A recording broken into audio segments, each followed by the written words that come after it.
It's still the 2025 governorship elections observation here from News Central as we have our correspondents across Anambra State. We have been bringing you details from what's been happening since after voting commenced. We'll follow through till the end of the day until even after collation might commence today. We have Victor, who we had from earlier, but unfortunately we had to abruptly cut because we needed to fit in more of our correspondents. Austin Azu is also standing by. But Victor, let's come back to you. Victor, before we left, you had some correspondents, or rather respondents that you were speaking with. I'm wondering if you have more information about what's happening at your location, how voting is going on, and more of these respondents we could speak to.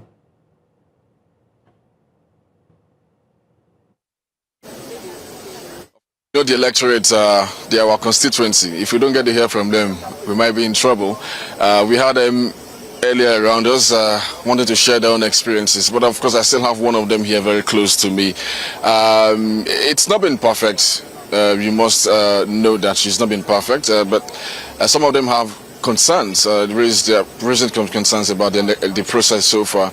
But let me just get to hear from Jane very quickly without much ado. Jane, you can come to me.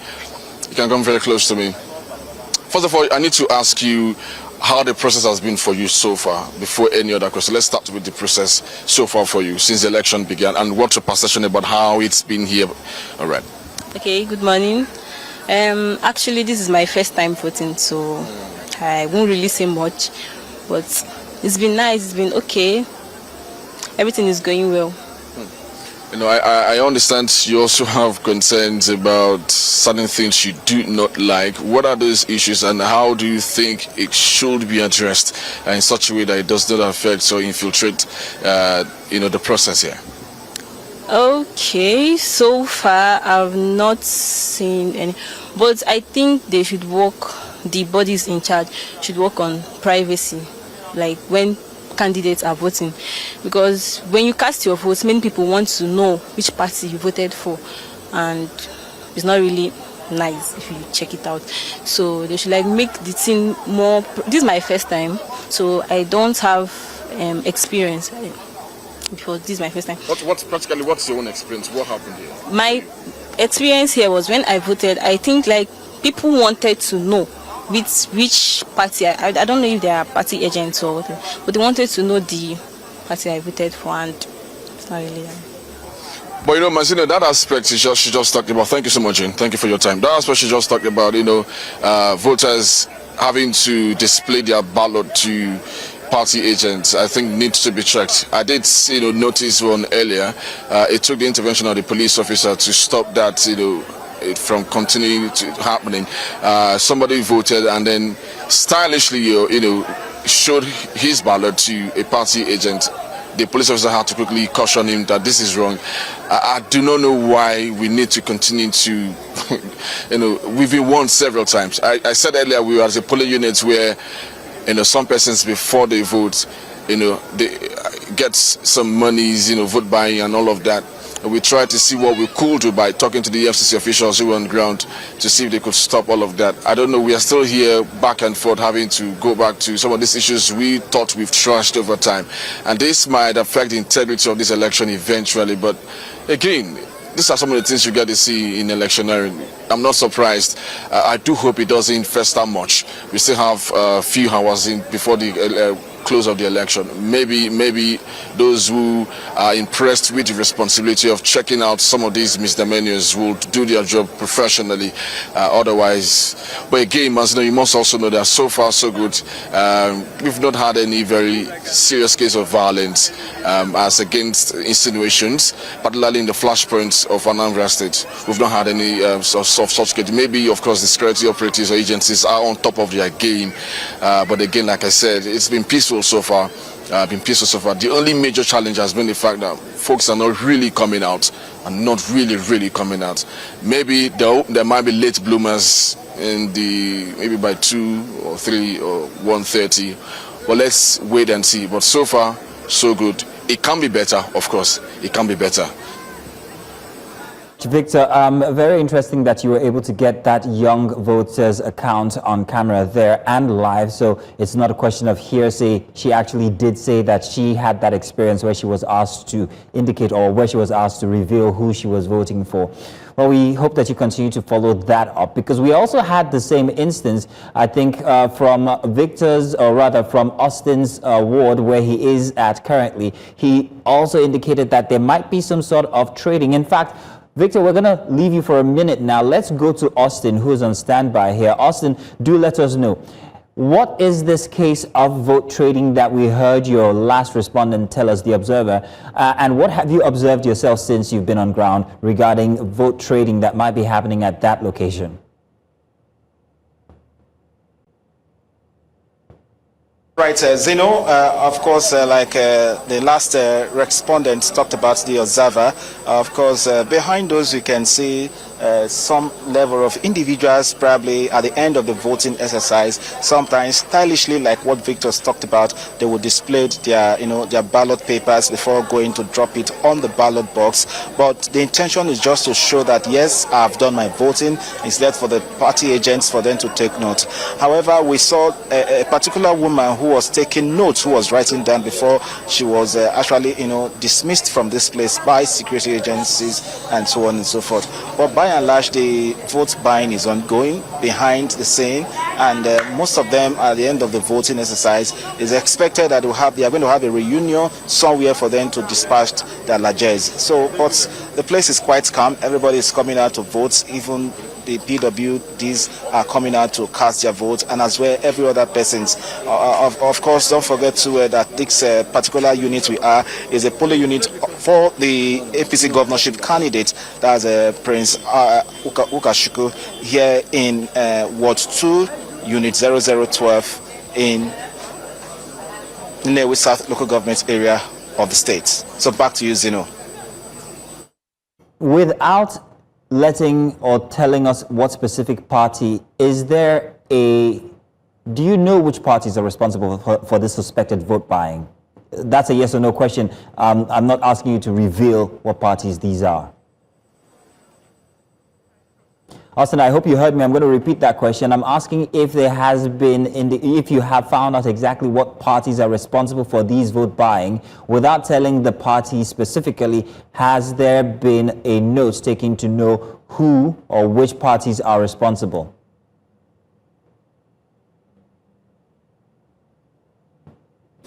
Of course, from what we gathered so far, we are at the home base of the APC governorship candidate, and we can't conclude now that it's for this party or not. But from what we gather from the observers who have accompanied us for this exercise, they said both parties. So it means other political parties are involved in this vote buying process. So like we said, okay, let me bring you a situation that happened here. So there was a particular political party agent who was assisting some of the voters, and subsequently we don't know what happened, but we saw ICPC take him out of this place. That was earlier on, so they quickly put him inside the vehicle. So we are trying to speak to him to speak to us what happened. So his people came and took him away, that he can't grant press interview. So but we hope to follow up with that situation to ascertain what is currently happening in terms of the vote buying. Vote buying is ongoing. That is not clear to many of us, but within themselves, they know how they are going to collect their money,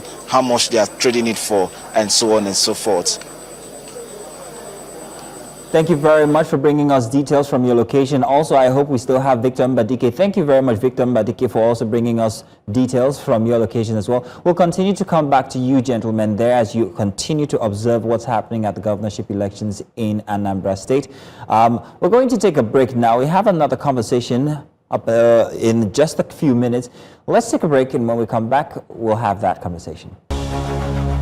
Welcome back. It's a live coverage of the gubernatorial elections happening in Anambra State as the state heads to the polls to decide who will lead the state for the next 4 years. Now, security is at the top of the agenda. It has been one of the longest or biggest tests of Nigeria's elections, especially in Anambra, even before the elections and now for the election. And that test is playing out in real time, from pre-election threats to concerns over voter intimidation, and the city sit-at-home culture that still casts a shadow on civic participation. Securing the vote is more than a slogan at this point. It's a deciding factor in whether democracy is truly taking root as voters head to the polls. Questions remain about effectively security agencies, how effectively security agencies can safeguard the process without crossing the line into voter oppression, or whether INEC's coordination with them can inspire enough trust for people to turn out. Now, beyond fiscal safety as well, there's also the question of institutional security, I beg your pardon, and that's data, results, and even credibility. And technology now carries as much weight as boots on the ground. Indeed it does. And joining us to unpack these questions, first off, we have Abdulateef back in the studio here with us. He's going to be joining us to dissect the issues behind security, and also Allwell Okpi, researcher and community manager at Africa Check. And well, these two fine gentlemen will be with us as we have these conversations. All right, gentlemen, welcome back. Abdulateef, welcome. But let me start with Allwell. Allwell, you are also one of the observers there, and you have been following the elections. One of the key concerns have been securing the vote. What does it really mean, especially with the Anambra context? Fiscal protection, or as well as the integrity of the process? Well, we are here in our situation room here in Lagos. That's the situation room of the Nigerian Fact-Checkers Coalition, and we've been monitoring the narratives around the election. For some weeks ahead of the election, and specifically starting from yesterday. Obviously, the integrity of the election is paramount, ensuring that the will of people is eventually comes out. But it all begins with the kind of narratives that circulated around the election, and the fact that the information that led around the election has the potential to impact on the outcome, and the generally how the election is assessed. And of course, it does affect whether it's voter turnout, or the perception of how people see the maybe the performance of the umpire, which is INEC in this age, or even security agencies and all of that. So what we are essentially been looking at is the claims that have been made around this election, and to check them to ensure that correct, and then also push out the correct information to the public, so that obviously today being a very important decision-making day, people are able to make decisions having the accurate information. As we're talking about, information and just checking and fact-checking, as you are in the situation room, I do have to ask, have there been any situations where there's been false claims or misinformation, disinformation? Just to bring us up to speed on that, please. Well, we've actually, we started in this situation since yesterday, and we've been able to, picked up quite a number of claims that have been made around the election, which we checked, and some of them we've actually put out that they are incorrect. For instance, there was this claim about the public holiday that was declared for in Anambra on Friday, which actually was said that is for the workers to be able to travel to their places to cast their vote. But then the claim and circulate that this particular claim on X, where it was said that that the governor declared that public holiday so that teachers could serve as delegates during the election. So we did check that, and no evidence that is correct. But beyond the situation room that we have in Lagos and in Abuja, we also have members of the fact-checking coalition on the ground in Anambra, and then we have quite a lot of who are on the ground, who are with whom we are interfacing and getting information on the ground. But obviously, we did ask, the higher authorities, and there is no evidence that claim is true. There was another, and we have checked also that about the about voter turnouts in Anambra. This claim circulated that the voter turnout, that historically voter turnout in Anambra has been has never exceeded 22%. But that claim is not correct, because in 1999 election, the voter turnout was about 46.4%, and it was about 47.2% in 2003 rather election. But obviously, in more recent elections, the turnout has been quite less, than what it was back then. So in quite other things around, for instance, there was a claim that the APC candidate, had a plan to disrupt the election using thugs and there were videos or pictures that were put out for that, and we found those pictures are not related to what it's about.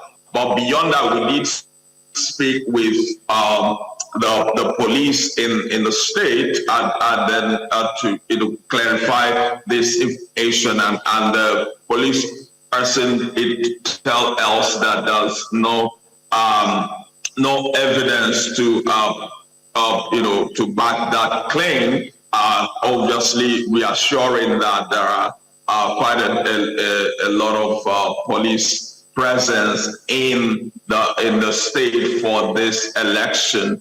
There was another interesting claim that the election, Anambra governorship election, happened 2 days ago. I've been now referring to the Thursday now, or Wednesday actually, and this claim was put out by a group on social media, goes by the name United States of Biafra Government, and in that they essentially showed sort of evidence of something that looked like an election going on. So when we checked this, it turned out that they actually conducted something that looks like a poll a few days ago, but then that was in the context of that, this is Biafra land, and so the group is opposed to the election going on today, and they did conduct some looked like a poll, and then they said that was election. And obviously that is completely misleading, because it has nothing to do with the current election going on.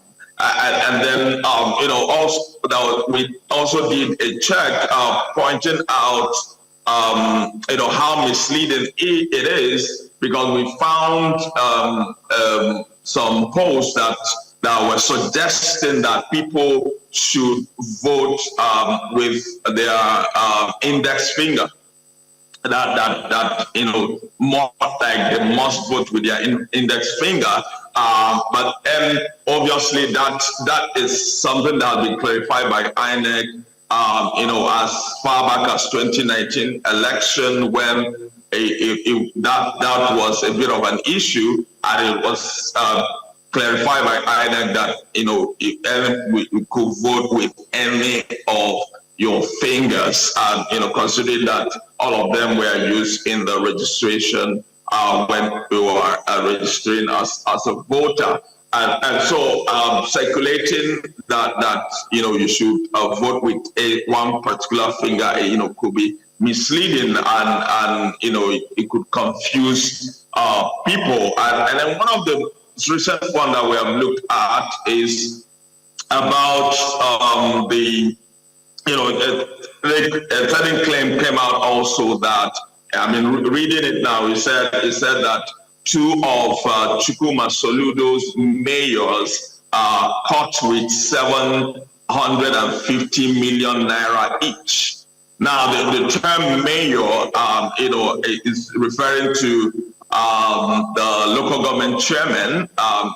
The governor Soludo did refer to them as mayor some time ago, and then so the claim is that two of the recently inaugurated chairmen, local government chairmen, were caught with 750 million cash each. But we did reach out to the police spokesperson in the state, Chukwuemeka, and he told us that the is thrown in that they haven't gotten any such report of that incident, and so all we did check with eyes on ground, and there is no evidence that event actually happened. Oh, thank you very much for that very spot. Information regarding the state of security in Anambra State from even before the election up until right now, everything that's coming into the Situation Room here in Lagos. We, like we said before, have inside of the studio here with us Abdulateef, who is our team lead digital here and research for News Central. He's back again. He was with us earlier, but let's talk security. Allwell has just given us some what I like to call soft copy instances when it comes to security breaches or misinformation, which often you'd find online. He also talked about some other instances that are coming, the information that's coming into the Situation Room. But what I want to talk to you about is, let's talk about the security operatives that were transferred, is that the word, that were deployed rather, to Anambra State. 55,000, 45,000 of them policemen, and I think 10,000, what, NSCDC? Yes. That's a huge number, 45,000. What were they expecting? But that's not the real question. I'm wondering when it becomes, like we had the issue of Agune Chamber from before, almost, there were talks about them being employed into the system, but thankfully not. But when does security, the use of security agents like the police or the NSCDC, how can it be manipulated in these kinds of instances? Have we had any such records from before when they were used, especially maybe in the East or specifically in Anambra State? And how might that turn out today? Okay. Security is a two-way thing. There is a security that is deployed by the government to ensure that things go fairly well. Then there is security in terms of information that people pass to security agencies, meaning there are things that the policemen who are deployed do not know because you own your communities. So if you sense danger or if you sense some semblance of intel, then you send to them. That way they can act promptly on it, and then they can, ensure that certain security infractions does not occur. However, sometimes the security deployment can be used in many ways. For example, if you intend to suppress voters, you can deploy securities in a way that they behave in certain ways that are in contravention to the electoral law, disallowing people from coming out to vote or not allowing them to come out to vote as at when they should come out. If, for instance, you know that in a certain community there are, say, 10,000 voters, and you have it in your mind that you only want 50% of those numbers to come out, there's a speed with which you allow people to come out, or there's a pace with which you allow them to come out to ensure that they do not cross the 5,000 mark. Causing voter suppression is an electoral offense. It is a form of rigging. I'm not saying that is what is happening. I'm just trying to enlighten us to understand that security deployment is good on the face value, but sometimes it might be manipulated by people who are making the deployments. So it's good that we have Any security. incidents of the sort in the east or in Anambra? I mean, across the country, there are incidents like that. In Rivers, for example, in 2023, not everybody who was registered to vote was able to vote. There are cases of voter suppression across some local governments where people were unable to, they had their voters cards, but they were unable to vote because security deployment. And what about in the use of these security agents to transfer these sensitive material? Whose major responsibility is it? Is it the police, the NSCDC, is it INEC solely? So ordinarily it's the INEC's task to transfer these items. But because of what politicians are in Nigeria, sometimes they know who is losing and who is winning. They know, in fact, what part of the voting constituencies they have strength at. So if the numbers are in and they understand that this part of the community, did not vote for them, they could go try to seize, the ballot boxes and all that, which will mean that you will not be able to come. But what it means also for INEC officials is that anywhere where such is, prominent, where you have a lot of electoral infractions and all that, the entire process is cancelled or it's redone. They will decide anyway, depending on how the gravity of the offense. Because if you think that you can just snatch ballot boxes so that you walk around getting the numbers, how about the other candidates? The candidate will reject the election on the premise that his own stronghold was not counted. So the best for politicians and even the voters is just to ensure that votes count. There's a very interesting nuance at play when it comes to disgruntled parties as elections are going on, as voting is going on, that they notice that when it's not going in their favor, they simply just send in personnel to disrupt the elections. Yeah. We're going to come back and talk about the Judith. You seem to... Absolutely. We're just being informed that the APC governorship candidate is casting his vote now. That's Prince Ukachukwu, who is a candidate for the APC. He is at his polling unit, just about to cast the vote for the ongoing gubernatorial elections in Anambra State. Well, okay. On standby, Austin. Well, once again,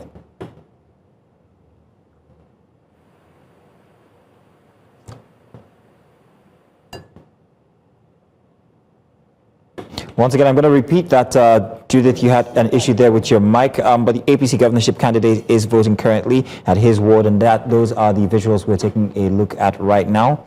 That's the APC governorship candidate voting at his ward right now.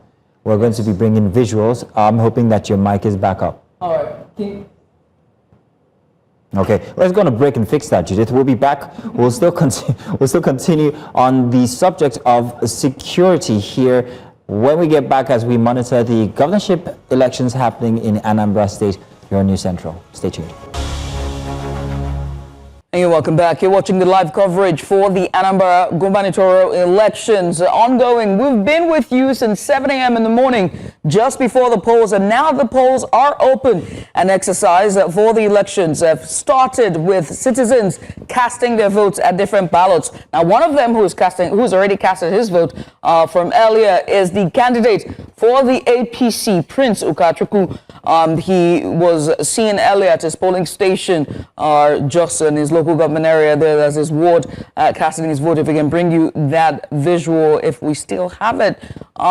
There also live with us is Austin Azu. We'll try to bring him on as well to give us update on how that process went through. I'm sure he will be, the candidate for the APC will be addressing press at this time. But in the meantime, here in the studio is Abdulateef Ahmed. He is the head for digital research desk at News Central Television. We'll be talking about security, by the way. All that we're looking at in terms of local and state and federal efforts in making sure that this is as peaceful as possible, this exercise as peaceful as possible. But most importantly, we've also looked at the precedents as well from far back as 2021 and before. Now, we know that security is top of a priority when it comes to securing the vote for Anambra State. Now, earlier before the break, you were just talking about Agune Chamber and just all the structures that is in the state and how best to secure the party, or rather secure the vote and make sure this is hitch-free.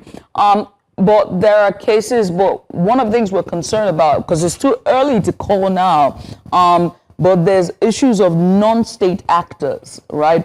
Or it's even higher thugs. And when we're speaking to Allwell, who's part of the team at AfriCheck, he also talked about how, you know, there were fake misinformation and disinformation used by certain persons called the United States of Biafra, you know, to sort of disseminate false information. So I do have to ask about, you know, non-state actors and other groups in the peripheral that can steer these elections. How best can intelligence play in this to make sure that they're securing the vote, but also keeping tabs on the other groups who are interested in swaying this election? Information can be used as a tool of war, and those who have sworn to fight against the Nigerian state are deploying every form of disinformation, misinformation, you know, to ensure that voters do not go out to vote. Their assumption is that when people do not vote, it shows that they are winning. It shows that they are more in tune with them than with the government of the day. What they do not understand is states like Anambra State is one of the most progressive states in the southeast. And no matter how much campaign of calumny and disinformation you try to pass across, there are people who still come out to vote. I don't think a governor would not be announced if you have just 100,000 people coming out to vote. Yeah. Okay. We have News Central correspondent Chinwe Ugele, who's standing by at her location to give us information about how it's going on there. Chinwe, do let us know what's the situation at your ward and any other wards that might be proximate to you. What have you heard? What's the security? What's the mood like? Very much. It's not about what I have heard, is what I have seen. The security situation in the state is okay. It's improved. It's strengthened with what we've seen around. And like I did say before, in Agwata, precisely Iswafia, the governor's polling unit. If you look over there, you would see that Ofiyu Hall. That is where the governor will be voting. And this whole place is being surrounded by voters, security operatives, media practitioners, and even traders who have come to market their wares, foodstuff that people can drink and also eat. So everybody, we are still waiting for the governor to arrive and cast his vote. But so far, there has been no report of any disturbance within the local government, and also from across the state so far. Everything has been done normally and in accordance with the provisions of the law. There has been lots of security operators parading this whole road since morning. I can't count the number of truckloads of policemen that we've seen here, but then within the areas where elections are taking place, it's also instructive to inform you that there is no presence of the local vigilante outfit. I must also ask about, speaking to the voters as well. We saw situations from polling units and with Victor Mbadikwe, who was saying where one of his respondents, one of the voters, did say that she seemed like there was not so much as privacy when it came to her casting a vote, as persons were asking, what parties are you voting for? But also we did see in Austin Azu's location as well, when other persons were sort of hinting towards vote buying. Did you see the same with your location as well? No, absolutely not, because there is no such thing as vote buying in these areas. In fact, I had interviewed some of the voters who told me that today's election here is a total deviation from what it used to be, that they have not seen people approaching voters to talk to them, you know, obviously to convince them to vote for their preferred candidate. So I have here with me a gentleman who on what the exercise is like today. Good afternoon, Mr. Kelvin. Good afternoon. So tell me, how can you describe today's voting here? Oh, today is a great day here in Ofi ward in Anambra State. That is Governor's ward here in Ofi. It's a very great day today. Today everybody is happy. Things are going very well. As you can see, we are happy. We are still waiting for the governor to come and cast his votes. Okay, please, before that time, when you've already done yours, yes, did you experience any difficulty voting? No, at all. I didn't experience, we're all here, we are happy. We didn't experience any difficulty, no difficulty as everything is still moving normal, very, very well. As you can see me, I've cast my own, so I've cast my vote as early as this morning. Okay, Mr. Calvin, I also want to ask you finally, did you notice anybody approaching people to buy votes? No, nothing like that here. Nothing that kind of a thing. We've not seen that kind of a thing here, and we will not see. That is it. Thank you very much, sir, for your time. So there you heard from a voter. He has already cast his vote, and he has also confirmed that there is no such thing as vote buying in this very ward where the governor will be casting his vote anytime from now. Chinwe, thank you. We appreciate you for that update. Chinwe Ugele there live from Oguata local government area at the polling unit for the incumbent governor. That's His Excellency Charles Soludo. Let's come back into the studio, shall we? For just a minute here, because Abdulateef was giving his response on misinformation and disinformation just very quickly, and how this can be used as a tool to offset and cause violence. Yeah, so generally the assumption is if you're unable to get 2/3 of the voters spread across the state, then you cannot say that election has held convincingly. But what they are doing is minimal. I mean, the effect of their misinformation is minimal. It seems to me that most of the voters, the electorates in Anambra State, are happy, are excited to vote. So their disinformation is not really going to affect most voters who have their minds made up. Even the turnout of the registration is impressive. But of course, we've always known that, except for the PDP days, for the days when PDP was held sway in the state, the voter turnout was always really very low.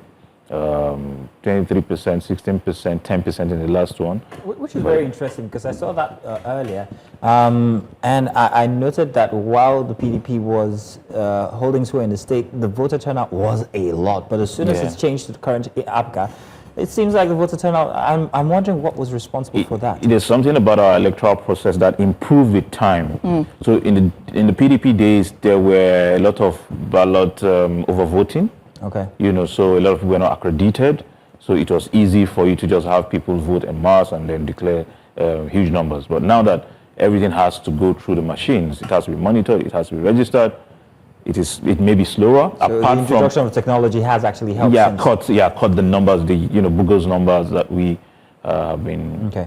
I think we still have Allwell on. Allwell, you're still on with us. Apologies for the long wait, but now that I have your attention, let's talk about some of the very interesting details that you shared there. You talked about the fact that there were information or pieces of information that were put out to dissuade people or to alter their perception or thinking when it comes to the preference for people they might want to choose as their choice this election. But I'm wondering how much of this is actually going to create impact, because the kind of targets that kind of information reaches aren't the kind we're absolutely seeing this election. We're not seeing so much online. Right. We're not seeing many people participate online. So I'm beginning to think perhaps maybe they're not even the activities online are very minimal and would have very little consequence if we were to use this as a measure.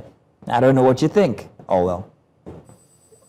Well, from our experience, we know that the things that you see online are also they do have impact offline, because I mean, for instance, I personally have had cases where my mother will call me and say, oh, they said this thing is happening. And I say, okay, where did you see it? They said on WhatsApp, and then people are also discussing it. And so over time, we found that when you see things circulating on social media, obviously there is also usually the other part of it circulating even offline, word of mouth. And so, and obviously people also have that habit to say, oh, I saw this on this platform, and then it then moves on to tell somebody else, physically about it. So why we do as possible to try to debunk of this information, and also put the fact check back into those social media platforms where they were shared, with the hope that the people who may have seen the false information will get to also see the fact check, the fact that it has been debunked, and hopefully change their mind. Obviously, studies have shown that sometimes it's not that straightforward, because people have certain beliefs that they hold on to very strongly, and even when they are faced with the facts, they might not be very willing to change their mind. But then this,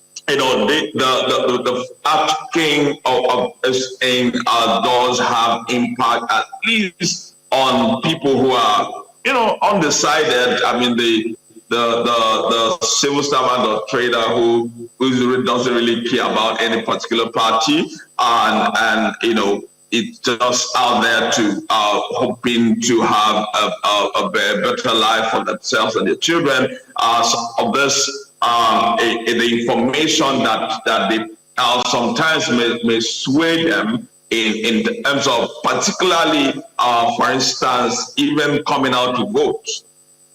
Sometimes, what impacts voter turnout is information about, maybe, potential of violence, and then people would say, well, it's not worth it to risk my life to go out there. So it does have impact, obviously, whether it's on social media, and be sure that somehow it also goes around in the narrative that go around within the community through word of mouth. In furtherance to that, I would like to know what social media platforms were responsible, because the social media audience itself is very fragmented, and depending on which platform you choose, you'd be reaching a totally different segment of that social media crowd. So which ones were more prevalent in dispensing these false information? I think so far we've actually been seeing more of it on X and Facebook.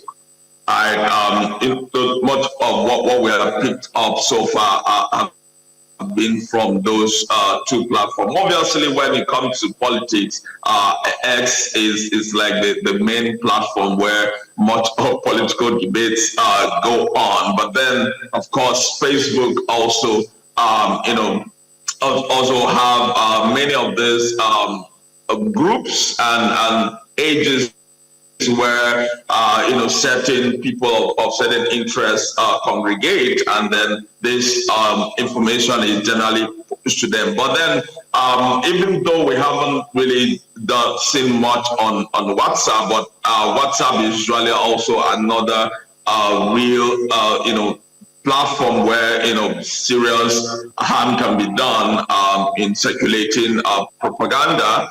But then obviously it's a lot more difficult to check what goes on WhatsApp because of the end-to-end encryption, except it happens to, people happen to send it to you, or you happen to find yourself in a group where it is being shared. So basically WhatsApp, it's a problem, but between yesterday and today, much of what we have seen has been on X and Facebook. Thanks for that. Closing remarks for you, Abdulateef, as we wrap up this marathon. It's been 6 hours? Is it marathon indeed? Marathon it's been. Well, we do have to pass the baton, but as we close this morning session of this live coverage, what's your closing remarks? I'm impressed by the conduct of the election so far, the feedback from residents who have voted. I'm also impressed by the fact that the security agents have done the needful so far. Good. I'm hoping that we'll maintain this culture across board, this momentum across board in the forthcoming, elections across the country. Yeah. I bet tomorrow the subject will switch to Amupitan and everything that has been observed in this election. And I can't wait for that conversation. Absolutely. This is his entrance exam. Absolutely. I'm very excited for this, man. Thank you as well to our viewers who've been with us from 7 a.m. in the morning down to this very minute. It's been in-depth analysis non-stop, as well as update from all of our correspondents, Chinwe Ugele, who is live at Aguata, as well as Austin Azu and Victor Mbadikwe. Here's where we close the curtain, but we will pass the baton on to the next set. He will continue to give you live updates. Stick with us here at News Central for all the full and update, in-depth coverage, live coverage of the Anambra polls as the state head to the polls to decide who will be the next governor for the state.